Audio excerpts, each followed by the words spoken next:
pero el clima político no está tan agradable que digamos.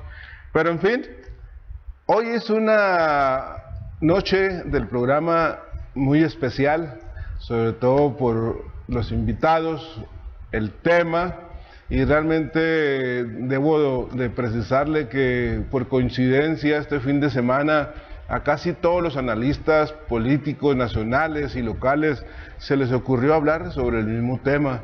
Así que no nos causa agravio alguno, sino al contrario, nos da más elementos para que este programa sea muy interesante. Y desde antes de presentar a los invitados, debo hacerle una amable petición. Es un tema muy polémico, muy actual, que quizás va a ser motivo de que nuestros invitados vuelvan otra vez aquí a Cultura y Política a seguir tratando otros aspectos del tema. Y básicamente lo que le queremos decir y pedirle es que en esta ocasión sí queremos pedirle su participación más activa, preguntas, comentarios, porque realmente el tema ya es un tema muy conocido, ya muy quemado ya para el día de hoy, y nosotros vamos a darle jaque mate, pero el tema de lo que ya se ha analizado en otros medios. Yo creo que realmente con nuestros invitados usted va a ver, va a ser testigo de un análisis diferente, más objetivo, y sobre todo le vamos ya, previa plática que tuvimos los tres, le vamos a dar un enfoque que realmente leyendo los comentarios y los análisis del fin de semana y de hoy lunes, realmente se quedaron cortos. Y cortos, pues se nos está acabando el tiempo. Hoy está con nosotros primeramente un querido amigo que batallamos por cuestiones de tipo personal con él, de que estuviera en nuestro programa, pero yo creo que valió la pena la espera, llegó en el momento justo, con el tema justo, mi querido amigo, el profe Efraín González. Mi profe, muy buenas noches, ¿cómo estás? Bienvenido, Muchas gracias, igualmente. Y obviamente, pues usted ya conoce al otro profe, un profe muy conocido, muy grillo, el profe David Suani. David, como siempre, muy buenas noches. Buenas noches, ¿cómo estás? Buenas noches, maestro. Buenas noches, Suani. ¿Cómo estás? Un placer. Pues aquí nos tiene con el tema de hoy. Nosotros le hemos intitulado en mi artículo del diario Chihuahua, el virus educativo, el Bester. Así le pusimos el apodo cuando andaba esa enfermedad atípica en la que la maestra no supo definir el nombre técnico del virus, y pues obviamente pues de virulento pues es un virus educativo. 24 años de control en el sindicato que se dice más grande y más poderoso de Latinoamérica, el Bester, que ya salió más maquillada, más delgada, más joven, más bella y con ganas de recuperar el control del sindicato de maestros en México. Maestro, ¿con qué empezamos? Tú marca la pauta. Gracias, Cortinas. Es un placer compartir contigo, con mi amigo Suani, este espacio. Es todo, es tu casa. Y bueno, pues abordar un tema que efectivamente genera amplia controversia. El solo nombre de el Bester lo propicia. Así es. Y desde que en lo personal recibí tu invitación para abordar este tema, pues consideré que el enfoque debiera ser a partir de una mirada a los claroscuros del Bester, porque no todo es negativo lo que hizo la señora, ¿no? Sí, entonces seguramente hay aspectos que debemos reconocérselo, particularmente los trabajadores de la educación. Afortunadamente en otro de tus programas se abordó ya la visión histórica de los cacicazgos que hemos padecido en el CENTE, de los trabajadores de la educación, de la escuela pública.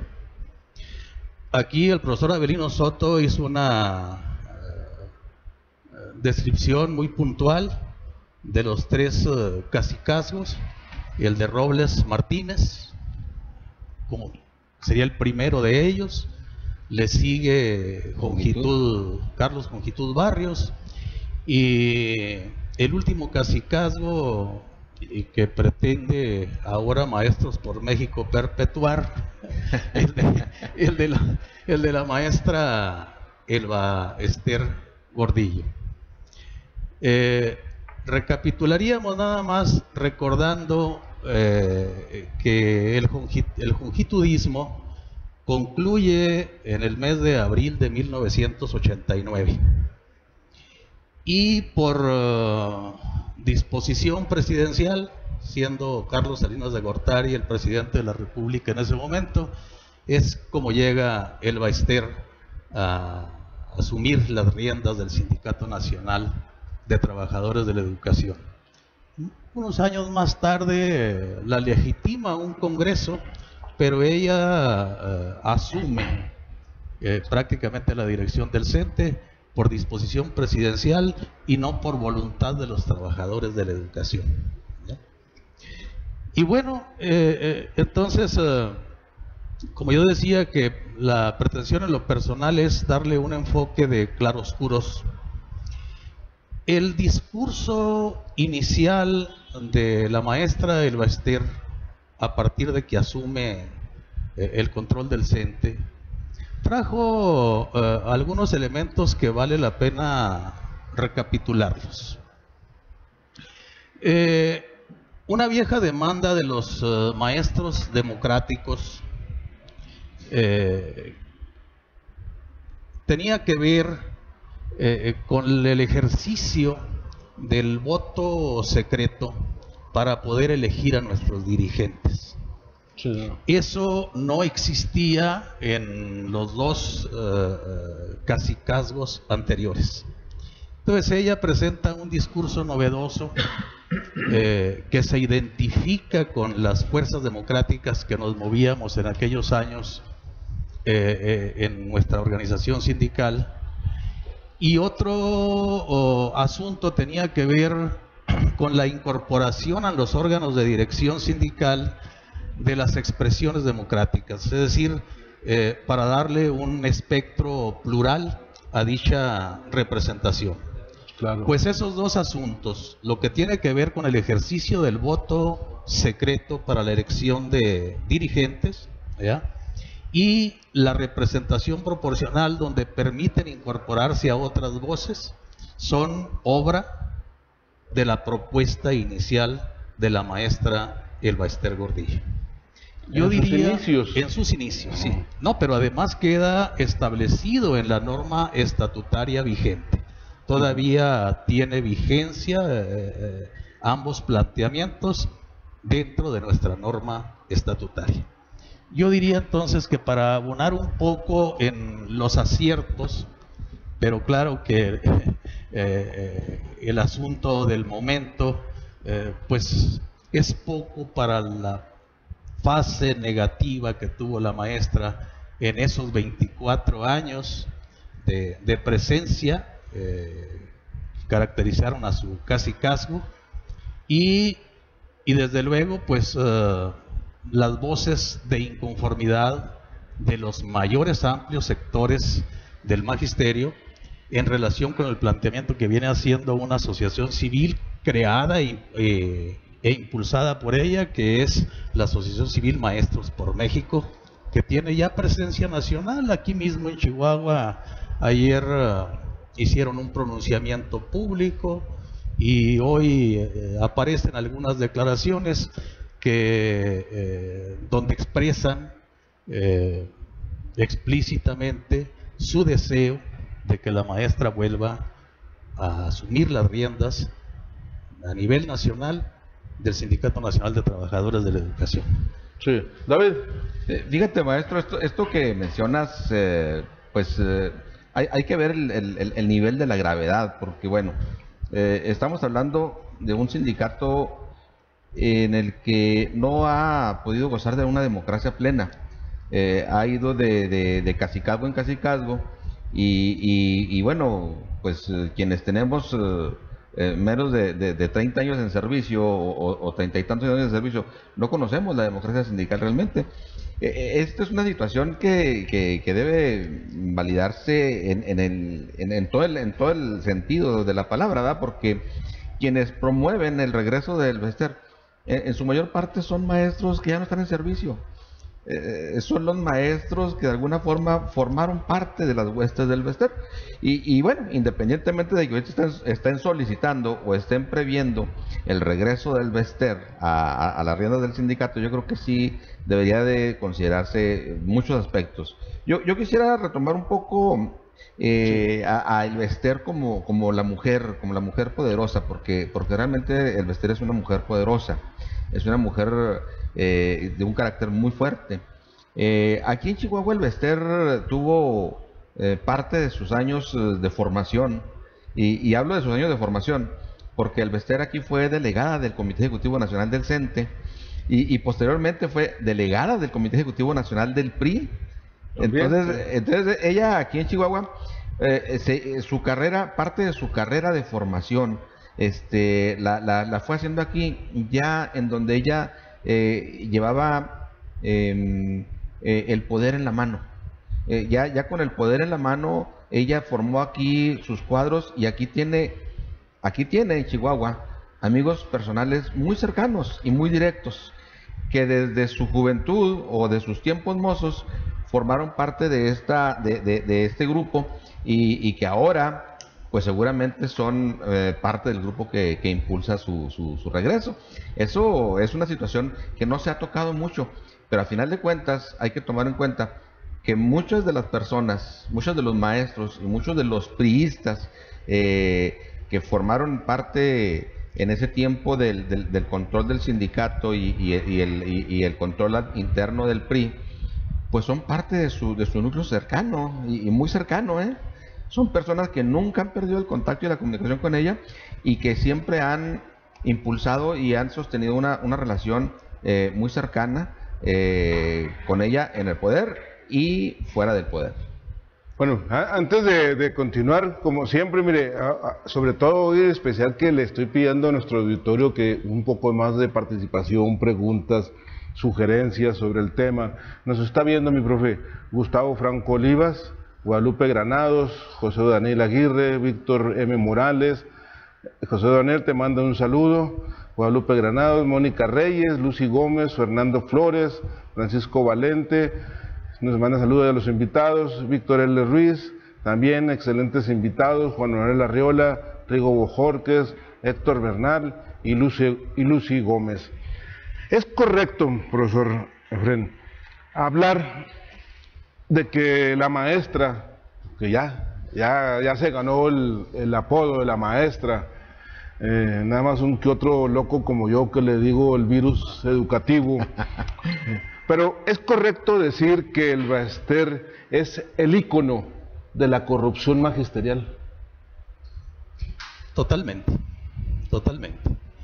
Se atrevió a grandes cosas que los dos caciques que le antecedieron nunca tuvieron la imaginación de plantearse retos que los hizo realidad para poder preservarse en el poder. Modificó el estatuto cuantas veces le fue necesario, ¿verdad? Sí, señor. Y claro, con esta democracia que delegamos en los dirigentes sindicales, en los delegados a los eventos estatutarios, los vicios del control corporativo de nuestra organización sindical, ¿ya? Y no solamente en el CENTE. Ayer nos encontramos con el virus ferrocarrilero también, ¿no?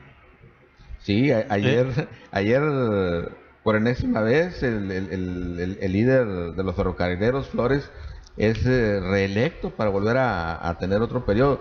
Esto sin duda habla de que en el sindicalismo en México existe un problema de origen, ¿eh? y muy grave, y muy grave. Podríamos también generalizar con contadas excepciones que desconozco en casos concretos de que el sindicalismo en México es un sindicalismo charro. Corporativo. Corporativo. Y puesto al servicio, ¿verdad?, de los gobiernos en turno. Y durante muchas décadas atrás, profe, a mí Suani, a ver si me corrige, ¿no?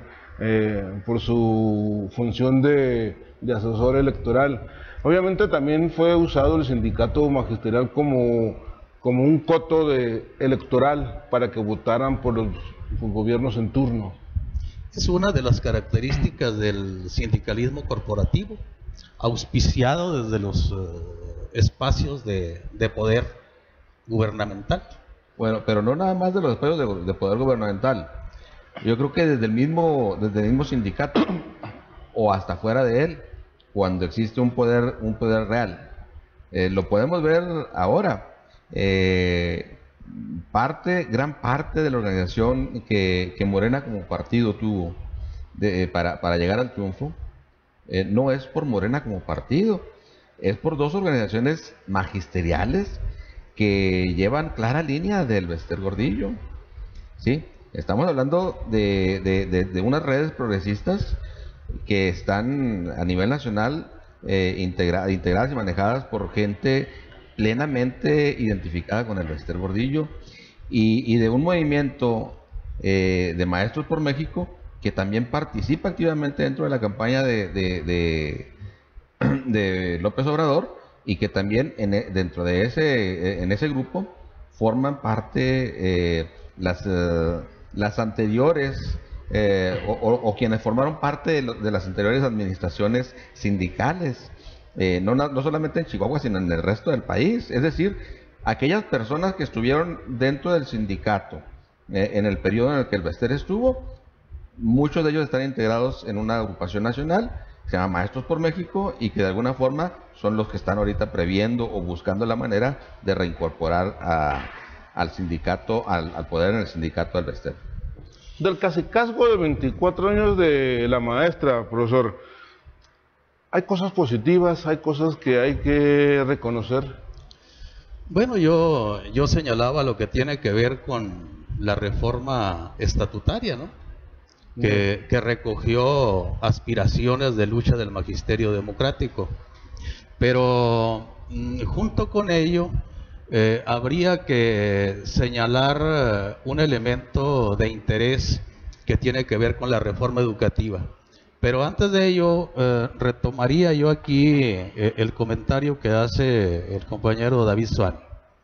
Efectivamente, la maestra ha operado de tal manera en esos 24 años, pero de acuerdo a la coyuntura política del momento. Sí, es decir, ella no actúa por principios, por convicción, es decir, es en función de sus intereses muy personales. Así como apoyó a los gobiernos del PRI, ¿ya?, también lo hizo con Calderón, que es uno de los sexenios de Acción Nacional, y efectivamente ahora, aún desde prisión, entre comillas, ¿ya?, operó para buscar la manera de participar y apoyar las candidaturas de Morena, ¿ya? Sí.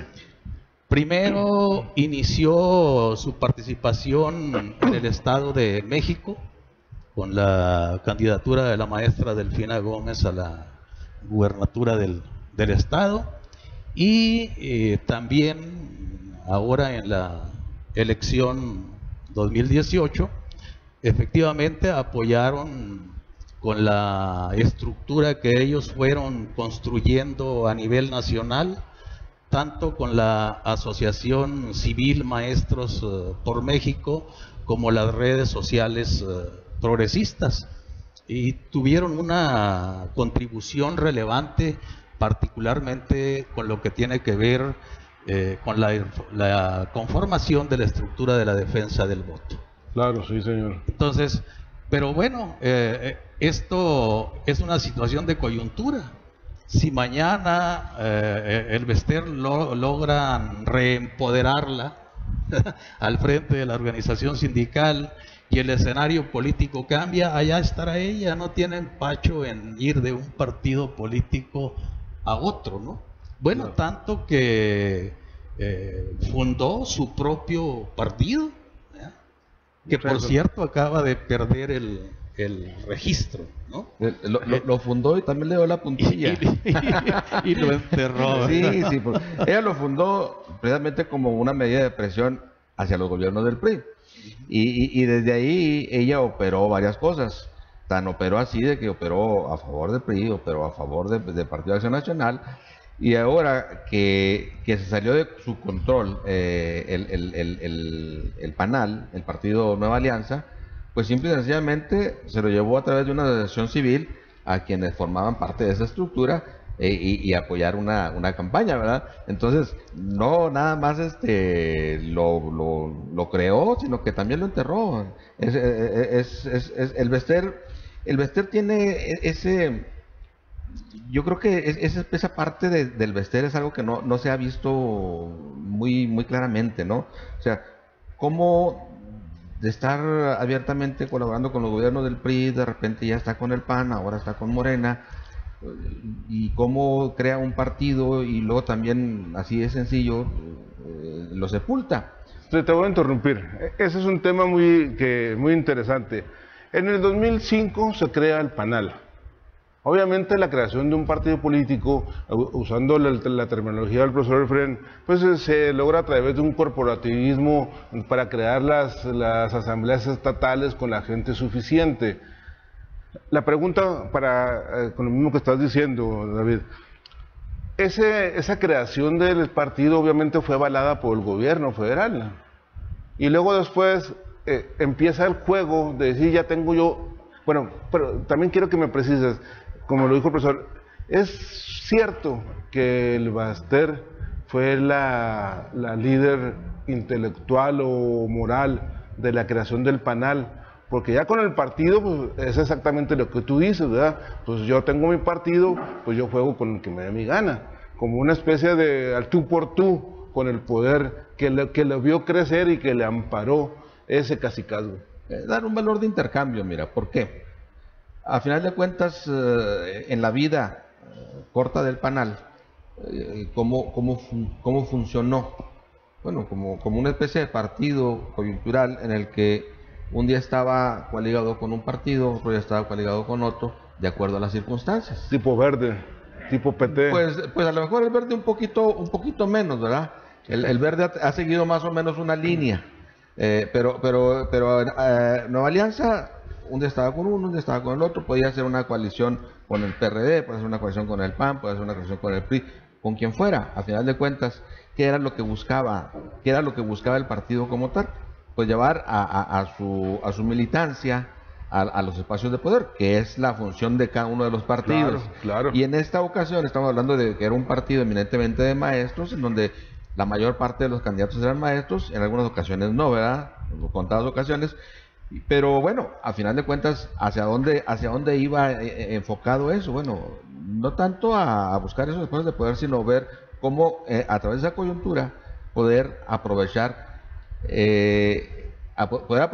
y ganar en los espacios de gobierno. Aquí hay que recordar que el Bester no solamente tenía el poder en lo que era el CENTE, en los gobiernos panistas fue haciendo una amplia esfera en la que todos sus allegados iban obteniendo espacios públicos, buenos espacios públicos, en donde la coalición con el PAN obviamente que le redituó y le redituó mucho. Tener el control del ISSSTE no era poca cosa, pero no nada más del ISSSTE, además de tener el control del ISSSTE, tener la Lotería Nacional, pero además había algunos espacios en donde se les otorgaba la posibilidad de tener acceso a recursos, no vamos a decir recursos ilimitados, pero recursos que difícilmente puedan tener un seguimiento muy claro. Estamos hablando de los organismos de la vivienda, gastos discrecionales, donde seguramente pues había la posibilidad de hacer inversiones fuertes y a lo mejor también había pérdidas y demás cosas. Yo no tengo elementos para poder decir que así fue, pero bueno, ahí obviamente que se fincaron muchos de los recursos que apoyaban a través de los que se apoyaban las campañas, y esto les permitió hacer campañas fuertes, ¿verdad? No tuvieron muchos espacios como partido, pero a final de cuentas yo creo que no era el fin tanto tener los espacios, sino simple y sencillamente tener una herramienta que le permitiera darle ese margen de control para poder llegar a las alianzas, a las coaliciones y a los arreglos. ¿Cómo la ves, profe? Efectivamente. ¿Sí? La maestra tenía un poder omnímodo, ¿ya? Y no tenía escrúpulos, ¿verdad?, para sacar adelante sus proyectos personales. Cuando se organizan para formar el PANAL, se puso al servicio de la construcción de ese partido toda la estructura sindical del país. Casi todos los militantes originales son profes. Maestros fundamentalmente. El 110%. Bueno, era casi condición sine qua non estar afiliado a Morena, perdón, al PANAL. Ahora va a ser a Morena. Pues. Me resbalé. Una resbalada. Fíjate, volviendo al tema, profe, para que tú nos digas, tú que tienes el enfoque histórico, son 24 años, son 4 sexenios de poder. Entonces, obviamente, pues, tú me comentabas también que casi todos los líderes sindicales han tenido la misma trayectoria de duración del tiempo del control del magisterio. Pero ninguno como ella, ¿eh? ¿Ninguno? Claro que sí. Y en sus pretensiones va por más, ¿ya? Va por más. Ahorita se está litigando la validez vamos a tocarlo, del Congreso Nacional, que la nombró presidenta del Consejo, que es una figura que ella creó para estar por encima del secretario general del Comité Ejecutivo Nacional del CENTE. Así es. Cuando a ella la detienen, la apresan, ¿ya?, en ese momento ella era presidenta del Consejo. Así es. Al quedar absuelta, sin ninguna responsabilidad desde el punto de vista de los órganos reincorporarse, que procuran e imparten justicia, entre comillas, ¿verdad? Pues lo que ahora se está planteando ella a través de la Asociación Civil Maestros por México, pues es recuperar el espacio que en el momento que es detenida. Así es. Pero, permítame, mire, adelante. Nos quedamos para estarlos mencionando a las personas que nos están viendo. Francisco Valente, hola, México avanza, el mundo avanza y hay gentes que no quieren transitar al futuro. Saludos. El licenciado Rodolfo Levia Martínez nos está viendo, Adolfo Medina, Midlan Parán, Fernando Flores, licenciado Cortines y maestros invitados por una educación con y para el pueblo. Rosa Emma Rivera, la maestra de candidata independiente. Un saludo afectuoso, maestra. Silvia Soto Hernández, una maestra también. Un saludo afectuoso, Rosa Emma. Felicitar al profe Suani y sus conjeturas muy acertadas. Gustavo Franco Olivas, excelente mesa de debate. Pues mire, precisamente lo que acaba de decir el profe Fren. Con la llegada ya del Baster, con la consolidación de su coto de poder avalado por el poder presidencial, en el 2007 se hace una reforma a los estatutos del CENTE. En este aspecto que acaba de decir el profesor, precisamente se modifica y se crea una figura a modo, muy específicamente para los planes de control de la maestra. Se crea la figura de presidenta del sindicato. Es ridículo. O sea, no es una organización lucrativa, no lucrativa, es un sindicato. Normalmente, casi la generalidad, me puedo decir casi el 100% de los sindicatos, la persona que controla el sindicato es un secretario general. no puede haber presidencia. Más sin embargo, se le ocurrió, la avaló, se aprobó la reforma, se crea la figura, el Baster era presidenta del sindicato y se prolonga su periodo de gobierno de 3 a 6 años. Y la discusión que está ahorita en el juego, que va a ser posiblemente un litigio laboral, un litigio político, mediático, es que precisamente el actual presidente del CENTE, el profesor Juan Díaz de la Torre. Juan Díaz de la Torre, pues se le acaban de dar el cargo de presidente, alegando que el plazo que tenía el Baster pues ya terminó. Entonces, con base a los estatutos, a partir del 2018, el profe Juan pues ya es el nuevo presidente.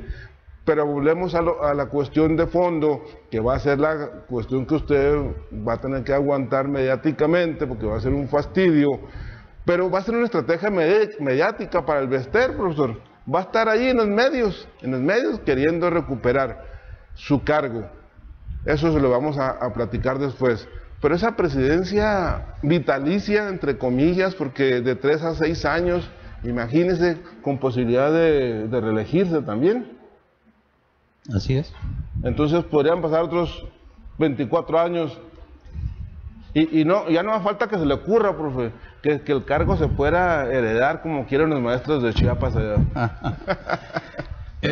Cuando decíamos que ejerció un poder omnímodo, esto atraviesa también necesariamente al sector educativo, suena. Y ahorita abordaríamos un poco sobre eso.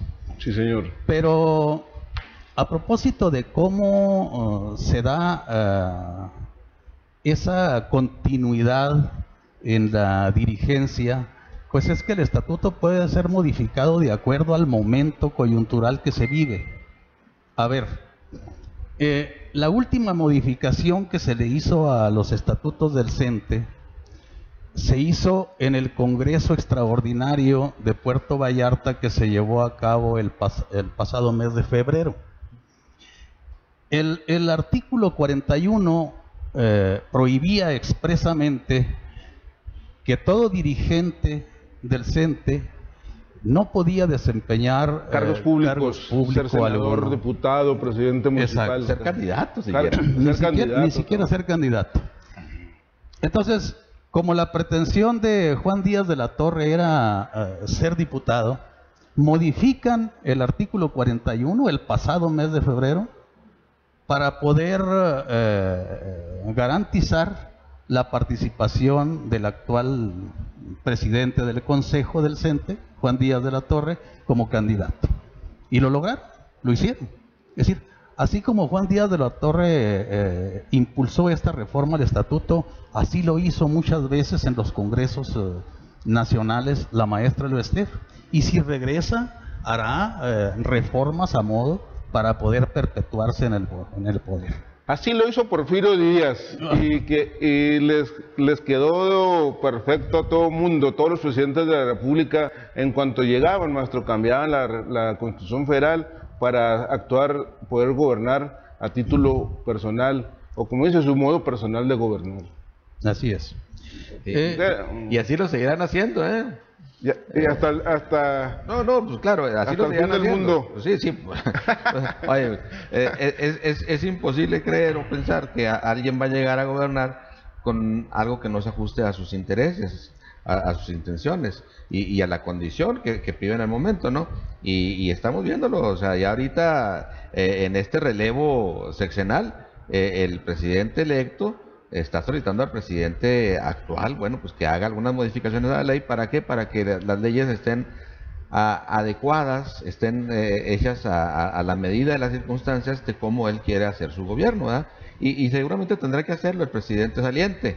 Tendrá que hacerlo porque, bueno, pues es un gesto de caballerosidad. Bueno, pues aquí te pongo la estructura para que tú llegues y gobiernes con lo que tú tienes planeado hacer. De otra manera, sería muy complicado, ¿verdad? Que llegara el presidente, hiciera las reformas y luego tuviera que a medio camino cambiar la estructura de gobierno. Yo creo que en ese sentido es válido.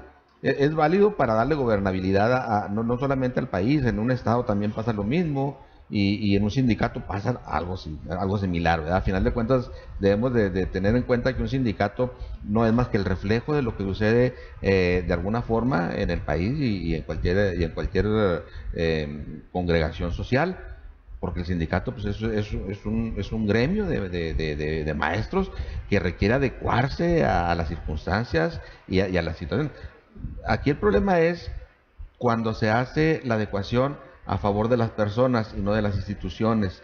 En vez de hacer las adecuaciones para que las instituciones se fortalezcan, se hacen las adecuaciones para que las personas sean las que se fortalezcan a pesar de la institución.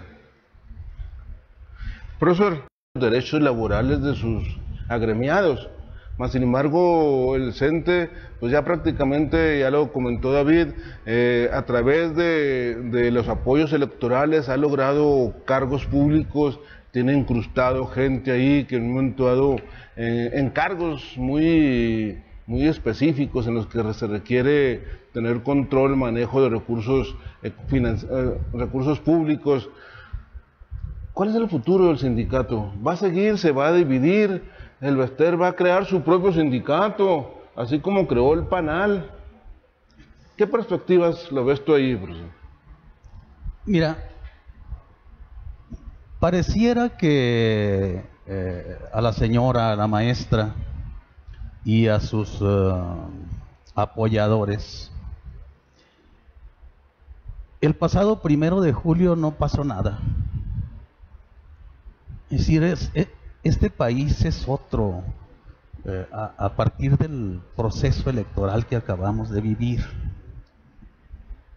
Este país, para que cambie, necesariamente necesita de la concurrencia de todos los mexicanos. Sí. No podemos permanecer en un país que expresó una voluntad de cambio con las mismas prácticas de ayer.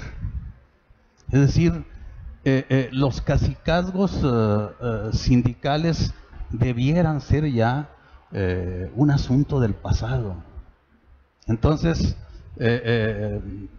pareciera un despropósito de esos grupos de maestros que hoy se están planteando el retorno de la maestra, porque en ello va la perpetuidad de un vicio gravísimo que hay en el sindicalismo mexicano. No nada más es Víctor Flores, que fue reelecto ayer, ¿verdad? Sí, señor. Para acumular 29 años al frente del sindicato de ferrocarriles. También están viendo ahorita. Pero bueno, ahí está Romero Deschamps en el sindicato de petroleros. O sea, son vicios del sindicalismo que deben ser también superados para que este país pueda arribar a buen puerto. Andrés Manuel no lo puede hacer solo, ¿verdad? Necesita del concurso de toda la sociedad, de sus organismos, de sus instituciones. Y yo decía ahorita un asunto que lógicamente lo apuntas tú en tu artículo de hoy, sí, señor. Cuando hablas del virus educativo. Bueno, pues es que la presencia de la maestra necesariamente atravesó también de manera transversal al sector educativo. Es decir, ese poder omnímodo, ¿cómo se traducía en la práctica en el sector de la educación en México? Durante su liderazgo, entre comillas, ¿ya?, tú podías observar que a través de esas relaciones políticas que construía con los gobiernos de los estados, en el nombramiento de los funcionarios de educación, tú no podías distinguir una línea hasta dónde llegaba la participación del sindicato y hasta dónde llegaba la participación oficial de los administradores de la educación. Así es. Porque los espacios, los puestos de direcciones, de jefaturas, eran nombrados por el sindicato. Era una propuesta que hacía la organización sindical al gobierno del estado en turno, y entonces, pues desde ahí en esa dificultad para distinguir hasta dónde llegaba la función sindical y dónde empezaba la función administrativa de la educación, no había una línea que la pudiera marcar de manera diáfana, ¿verdad?, transparente. Es decir, autoridad educativa y sindical eran la misma cosa. Una simbiosis. Una simbiosis. Una En la que simbiosis. no había una- ¿verdad? Y desde ahí fácilmente tú podías ejercer mecanismos de control. Ese es el control corporativo del sindicato. Sí, claro. Que si tú quieres acceder a un puesto directivo, necesitas llevar el aval de la organización sindical. Las propuestas para poder lograr un ascenso, un cambio, salían de las oficinas del sindicato. ¿Ya? Y así fue durante todo este ¿Hasta periodo hoy? de gestión. ¿Sigue todavía? Y sigue, bueno, pues por lo menos en la Bueno, administración. teóricamente no, pero Sí, dame tu punto sin de embargo, vista. todavía llegan algunas Y propuestas. luego le de agregas algo más, la venta de plazas. Bueno, ahorita estamos en la condición de que vamos a hablar de la reforma y esta reforma satanizada, que yo creo que es una reforma que más que satanizarla hay que encauzarla. Es una reforma que a final de cuentas sí tuvo un logro importante, yo creo, el de poder recuperar por parte del Estado el control de la Rectoría de la Educación. Y bueno, si es cierto, como lo manifiesta mi compañero, anteriormente todos los funcionarios salían avalados por el sindicato. Yo creo que yo fui la excepción durante casi 15 años que estuve como funcionario educativo. Yo y algunas otras personas, hubo algunas otras personas que tuvieron puestos de dirección sin necesariamente estar avalados por el sindicato, o muchas veces hasta confrontados con el sindicato, ¿no? Pero ¿cómo se da esta situación con la venta de plazas? Bueno, anteriormente era muy sencillo, Era muy sencillo porque, como bien lo manifiesta el maestro Efraín, las propuestas venían del sindicato. Entonces, el patrón no le quedaba más que simple y sencillamente recibir la propuesta, que no sabíamos cuál era el origen, a lo mejor un favor, a lo mejor una venta, a lo mejor... bueno, se llega a mencionar inclusive que hasta en el mercado negro una plaza podía costar una costón, ¿sí? Y ese tipo de situaciones se dieron y se dieron, debo decirlo. ¿Por qué? Porque precisamente parte de esta situación viene a eliminarse como un control que el sindicato tenía para poder hacer las propuestas. Ahora, aunque aquí el gobierno del Estado se aferra a no hacerlo de una manera correcta, ¿verdad? Pues no sabemos si es por incapacidad o simplemente por no querer hacerlo, pero las plazas ahora ya no se pueden dar de esa manera, sino tienen que someterse a un concurso, y en ese concurso las personas que participan en él, y de acuerdo a sus resultados, pues es como se otorgan las plazas. Entonces ya no hay esas propuestas que desconocíamos los orígenes, de los cuales podían ser hasta una persona muy destacada, como una persona que, inclusive a mí me tocó todavía estando en el Estado de México, la persona, que es una persona a la que yo aprecio, era uno de los guardias de seguridad del Bester, que ya no quiso seguir como guardia del Bester, y al no seguir como guardia del Bester, pues lo que hicieron fue darle una plaza. Entonces, cuando me dijeron que ya le habían dado su plaza, pues a mí me dio gusto. Dije, bueno, pues está bien, pues una intendencia. Pues, era una persona que no tenía mucha cultura, ¿verdad? La verdad, era una persona que más bien tenía un cuerpo enorme y pues tenía aptitudes para ser guardia. Pero que me dicen que le dieron plaza de educador en preescolar, dije, pobres niños, ¿qué va a hacer de ellos? Esas cosas sucedían, ¿por qué? Porque el sindicato hacía la propuesta, se decía, ahí va este para allá, y ahí va este para acá, y este para acá, y todo el mundo se acomodaba en donde el sindicato los acomodaba. Esas eran las propuestas. Si eran bien habidas esas plazas, qué bueno, pero muchas de ellas pudieron haber sido motivo de o una compra o todavía una situación peor, ¿no? Que se manejó mucho, se maneja, no tengo yo el conocimiento pleno como para afirmarlo, pero sí hay quienes dicen que hasta el costo de una plaza era una costón. Claro, nos consta, maestro, como analistas políticos, los cotos o las cuotas políticas que le otorgaban los gobernantes al CENTE por su apoyo electoral. Diputados locales, federales, senadores, presidentes, regidores, profesores que salían precisamente como un premio al apoyo magisterial. Pero la pregunta que te quiero hacer es lo siguiente. Vamos a pensar que en el 2012, con las reformas estructurales de Peña Nieto, 2010, se supone que todos los cargos de maestro que se les concedieron a nivel estatal o federal surgen de propuestas sindicales, el 100% o el 90%, por decirlo así. Esas sugerencias por parte del sindicato impactaron negativamente en la calidad de educación en México. No necesariamente, porque también hay honrosas excepciones de propuestas que emanaron de la organización sindical, pero donde esos maestros tienen extraordinarios perfiles, pero no es esa la generalidad de los casos. El sindicato lo que necesitaba era el control corporativo, más allá de los intereses propios de la educación.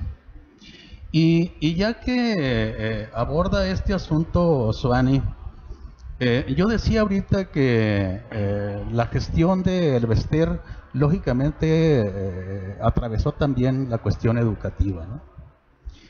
Si retrotraemos el tiempo, habrá que recordar que la motivación política para detenerla, para apresarla, obedeció a un aspecto fundamental: su rechazo a uno de los factores fundamentales que tiene la actual reforma educativa dentro de las reformas estructurales de este sexenio. Es decir, el carácter punitivo de dicha reforma. Y aunque no lo mencionó explícitamente Suani, pero él se estaba refiriendo a la Ley General del Servicio Profesional Docente. Ahora, necesariamente, para que tú ingreses al servicio, para que te promociones, para que permanezcas en el empleo, necesariamente tienes que ser evaluado, ¿ya? Pero tiene un carácter punitivo que lesiona gravemente los derechos laborales de los maestros, de los trabajadores de la educación, ¿ya? Y bueno, fue quizá un acierto importante el de la maestra en haber rechazado el carácter punitivo de dicha reforma. Dijo: quítenle nomás lo de permanencia y nos ponemos de acuerdo, ¿ya? Ese fue un pecado gravísimo, ¿verdad?, que Peña Nieto no soportó, y pues el desenlace es el que todos conocemos. Pero hablando pues de la reforma educativa, yo creo que Elvester se quedó corta cuando rechaza nada más el carácter que tiene que ver con la permanencia en el servicio por parte de los maestros sujetos a un proceso de evaluación. Hoy se llevó a cabo el primer foro sobre educación impulsado por Chiapas, el equipo de trabajo de Andrés Manuel, ¿verdad?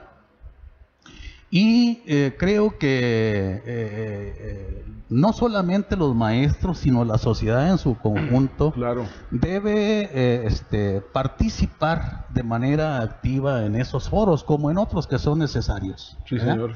Pero bueno, aquí estamos hablando en lo que tiene que ver con la educación. Normalmente lo que ha venido aconteciendo en los demás sexenios es que las reformas educativas se imponen vienen de manera vertical, de arriba a abajo. Sin consulta y sin consenso. Y un reclamo de los maestros, ¿verdad?, histórico, es que toda reforma educativa tiene que ser motivo de una consulta. Definitivamente. Hay que consultar a los principales actores que intervienen en el sector educativo. Y un actor que no puede quedar fuera necesariamente es el magisterio, ¿ya? Bueno, pues hoy se está llamando no solamente al magisterio, se está llamando a los padres de familia, ¿ya?, a organizaciones sociales, es decir, a los diferentes sectores que participan activamente en nuestra sociedad. Se trata pues de construir una propuesta educativa que desemboque en una nueva reforma, pero a partir de una consulta donde se reconozcan las voces, las opiniones, claro, del mayor espectro de la sociedad mexicana, ¿ya? Es decir, es lo que una gran amiga personal nos decía, la maestra Conchita Franco: hay que darle voz a los sin voz. ¿Qué se requiere, David, para mejorar la educación con el sindicato tal cual? Bueno, con el sindicato tal cual yo creo que no debe haber ningún problema. El sindicato debe constituirse a lo que le corresponde, que es la defensa de los derechos de los trabajadores. Y en ese sentido yo creo que el sindicato actualmente está quedando mal. Y digo está quedando mal porque realmente no se ha caracterizado el sindicato en ser un auténtico defensor de los derechos de los trabajadores, y lo vemos que ahora se empiezan a manifestar los maestros por fuera de su gremio, por fuera del sindicato. Está sucediendo en la sección 42, ahí con mi amigo Eber Gavitia, está sucediendo con la maestra Rosa Hernández en la sección octava, pero no solamente está sucediendo aquí en Chihuahua, en todo el país el magisterio se está manifestando por fuera de su organización sindical, porque el sindicato está quedando a deberles a las bases, no hay una auténtica representatividad, pero no nada más no hay una auténtica representatividad, sino que no están atendiendo su origen, que es la defensa de los derechos de los trabajadores. Ahora, el sindicato no debe tener injerencia en esta parte, ni tampoco nos debe preocupar lo que sucede dentro del sindicato para que la calidad de la educación se modifique. No, yo creo que aquí es un problema de organización interna de lo que es la autoridad educativa. Y cuando hablamos de la autoridad educativa, estamos hablando de la autoridad educativa que no esté cooptada, porque si es una autoridad educativa cooptada, ya sea por un sindicato, por una organización pro sindical o para sindical, pues entonces tampoco estaríamos hablando de una libertad para que la educación pudiera generar espacios para poder tener una mejor calidad. Fíjate que yo creo que aquí vamos a entrar en un problema muy grueso, ¿no? Vamos a ir a una consulta de 32 consultas, una por estado, aparte una consulta nacional con expertos y una serie de consultas. No vayamos a caer en la consultitis y que esto nos lleve al punto de que no tengamos coincidencias en nada, porque si hay algo en lo que hay una gran diversidad es en la materia educativa. Acuérdate aquel dicho muy viejo y muy sabio: cada maestrito tiene su librito. Entonces, si vamos a querer que cada maestro opine, no porque sea malo, sino porque cada maestro tiene su librito, y a cada maestro va a decir lo que él quiere, y si no se ve reflejado ahí en esa reforma, entonces va a ser un maestro que no atienda las indicaciones, o no atienda los lineamientos, o no atienda el espíritu de esa reforma. Entonces tenemos que hacer más que una consultitis, tenemos que darle un rumbo a la educación, para que a través de este rumbo podamos construir tantas educaciones como en escuelas hay. ¿Qué quiere decir esto? Bueno, a final de cuentas, cada maestro en su aula y con cada niño va a utilizar los métodos aprovechando las características de cada uno de los niños, porque no podemos actuar de otra forma. O sea, creer que un método va a ser la panacea y que a través de esta metodología todos los niños van a aprender, es imposible. Entonces cada maestro tendrá que buscar las herramientas, los instrumentos, las técnicas para que cada uno de los niños pueda llegar al conocimiento. ¿Cuál es el problema aquí? Que algo que no podemos todavía concebir, o sea, cómo queremos y cómo le exigimos al maestro calidad educativa cuando tenemos aulas atiborradas de alumnos. Que esos son ya, sí. Sí. Ahora, tenemos aulas atiborradas de alumnos. Ahora, y luego tenemos escuelas que no tienen los recursos para poder tener un buen desempeño. Y hablando de los recursos, no hablamos de que las escuelas necesiten millones. No, las escuelas necesitan lo mínimo. Por un lado, asustas a los padres de familia para que no soliciten cuotas. Pero por otro lado, no apoyas a las escuelas con lo más mínimo, que es materiales de limpieza para baños, vidrios para poder remendar los vidrios que se rompen a diario, material para reparar las bancas, los pizarrones, es decir, los elementos mínimamente necesarios para poder tener un ambiente sano dentro del aula. Necesitamos enfocarnos en lo que es la educación en la escuela. O sea, ¿por qué? Porque a final de cuentas, si queremos hacer una gran reforma y cambiar muchas cosas, yo creo que nos vamos a quedar en la misma. Hay que recordar cuántos años nos lleva implementar una reforma educativa. ¿Sí?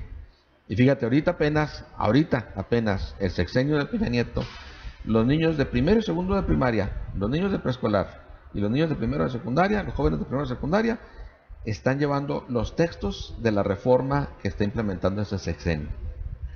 A días, a meses de terminar el sexenio. Sí. Pues mire, se nos está yendo el tiempo, que no quiero dejar de saludarme, profe, si me permites. Nos está viendo nuestra amiga Patricia González, Erlinda Cortinas, Noticias al Día, Angie Payares, la maestra Soto, Francisco Flores Legarda, don Carlos Grado, un saludo, Adela Domínguez, Sandra Villalobos Hinojos, y José Luis Canales de la Vega también está viendo, un saludo. Pues mire, ya prácticamente se nos fue el tiempo. Yo creo que es la oportunidad perfecta para volverlos a invitar a este par de señorones. Creo que podemos seguir platicando, pero más en concreto, maestro David, vamos a tratar de agendar un tema más específico de lo que acaba de decir David. El nivel cultural en México, el nivel de educación, criticar las deficiencias materiales, de apoyo financiero, de salud de los maestros, porque a mí se me hace un mundo que un maestro dé una clase y que mantenga un nivel educativo con 40 lepes en la clase. O más. yo cerraría con esto. El Bester regresó y regresó con todo, ¿eh? ¿Sí? Aguas. Pues está la invitación abierta, profesor. Gracias, David, nos ponemos de acuerdo. Claro que sí. Yo quisiera también cerrar esta charla de hoy con un asunto que no deja de ser preocupante. Si bien es cierto que ahí está la consulta, también están los posicionamientos del futuro secretario de Educación, Esteban Moctezuma. A mí me parece que si ese es un posicionamiento del equipo de trabajo de Andrés Manuel, se van a quedar muy cortos. Me llamó mucho la atención una frase de él reciente cuando dice que es necesario romper el vínculo evaluación-permanencia. No. La reforma educativa que debe implementarse tiene que ver con una abrogación de la reforma de este sexenio. No solamente en el artículo 3 constitucional, en el 73 y en sus leyes secundarias. Sí, señor. Porque si dejas intocado al INE, es ir malo, ¿verdad? Es decir, hay modificaciones gravísimas que se hicieron a la Ley General de Educación, ¿verdad? La creación del INE, la Ley General del Servicio Profesional Docente, que son cuestiones que necesariamente tienen que tocarse en esa nueva reforma. Claro. No basta con quitarle el carácter punitivo a la evaluación. Los maestros han sido evaluados. Es decir, hay una frase que comparten las propias expresiones democráticas del magisterio que dicen, evaluación sí, pero no así. Sí. Es decir, no es un rechazo a la evaluación, nada más que esa evaluación no afecte sus derechos laborales, que sea para mejorar las deficiencias que tenga el servicio O que esa educativo evaluación nacional. sea dirigida exclusivamente a mejorar el nivel académico. Necesariamente. Que es lo que queremos todos. Claro. ¿Verdad? Bueno, pues por nuestra parte es todo. Muchas gracias. Aquí nos vemos el próximo miércoles. Pues nos vamos contentos. Ya nos aceptaron la invitación, nos agendamos y con mucho tiempo, con la debida anticipación, les avisamos cuando los tenemos aquí de nuevo. Muchas gracias, muy buenas noches.